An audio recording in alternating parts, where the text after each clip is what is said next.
Nama saya Fatimah. Hingga usia 30 tahun, saya hidup bahagia sebagai muslim yang taat. Suatu hari, saya mempunyai kerinduan untuk mempelajari agama Islam lebih mendalam. Keabsahan untuk menyerang dan perbudakan dalam Islam adalah awal di mana saya mulai mencari kebenaran. Saya membutuhkan waktu 9 tahun untuk menyadari bahwa agama Islam tidak mungkin berasal dari Allah. Ritual ibadah yang rumit dan aturan-aturan kecil yang harus ditaati terkadang membuat frustasi. Misalnya, berwudu akan dianggap batal bila buang angin. Ketika sholat buang angin, maka sholat dinyatakan batal dan harus diulang dari awal, dari mulai berwudu. Perempuan yang sedang menstruasi tidak boleh menyentuh Al-Quran. Saudara lelaki dan ayah pun tidak boleh tahu sedang menstruasi. Bahkan ketika tidak puasa di bulan Ramadan, harus tetap bangun pagi untuk sahur, supaya kaum pria di keluarga tidak tahu kalau sedang menstruasi. Apakah dengan mengikuti ritual-ritual tersebut dapat menjamin Allah akan menerima ibadah kita? Allah tidak memerlukan ritual. Yang Allah lihat adalah ketulusan hati saat menyembahnya. Melihat dan menyentuh Ka'bah merupakan impian setiap umat muslim. Tetapi saya tidak tertarik untuk melakukannya. Saya memang pernah ikut umroh, tapi saya melihat hampir semua ritual umroh sia-sia.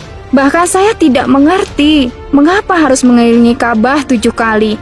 Mengapa harus saling dorong hanya untuk mencium sebuah batu. Ketakutan untuk naik haji berawal ketika seorang kerabat saya ikut terbakar pada kejadian kebakaran tahun 1977. 2 tahun kemudian, dia meninggal karena komplikasi. Tahun 2003, teman saya meninggal karena terinjak-injak ketika naik haji. Kecelakaan memang bisa terjadi di mana dan kapan saja. Tapi ketika naik haji, kita berangkat untuk beribadah kepada Allah. Kita berharap pengalaman tersebut atau paling tidak ibadah kita akan diberkati, bukan terpanggang atau terinjak sampai mati. Lalu, mengapa Allah membunuh orang-orang yang menyembahnya? Mengapa ia begitu kejam jika mereka melakukan hal yang benar? Saya juga membaca sebuah buku tentang pengalaman-pengalaman Nabi Muhammad dengan jin. Diceritakan bagaimana kondisi fisiknya ketika dia menyatakan menerima wahyu dari Allah. Tubuhnya menjadi kaku, berkeringat seperti kerasukan setan. Saya berpikir, malaikat-malaikat berbicara kepada semua nabi dan bahkan kadang kepada wanita.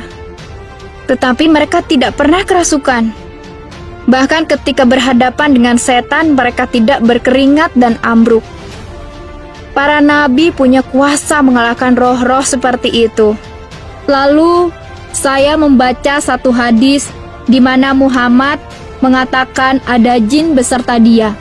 Muhammad menekankan, dengan pertolongan Allah, ia sudah menguasai jinnya.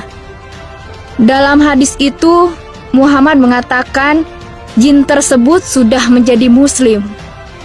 Tapi saya dapat merasakan ketakutan Muhammad yang tersembunyi tentang keselamatannya. Menurut saya, itu adalah alasan satu-satunya mengapa seluruh orang Islam harus mendoakannya setiap sholat. Kejanggalan lain yang saya temukan dalam Islam adalah jumlah ayat Al-Quran yang berjumlah 6.666 ayat. Sungguh mengejutkan. Ternyata angka 666 adalah nomor untuk antikristus, seperti yang tertulis dalam kitab Wahyu 13 ayat 8 dan kitab Wahyu 20 ayat 4. Seorang nabi datang untuk mengubah keadaan yang jahat dan mengubah masyarakat. Ada yang mengatakan bahwa serangan, poligami, pernikahan anak yang masih kecil, perbudakan, dan istri yang dipukuli merupakan adat kebiasaan kuno di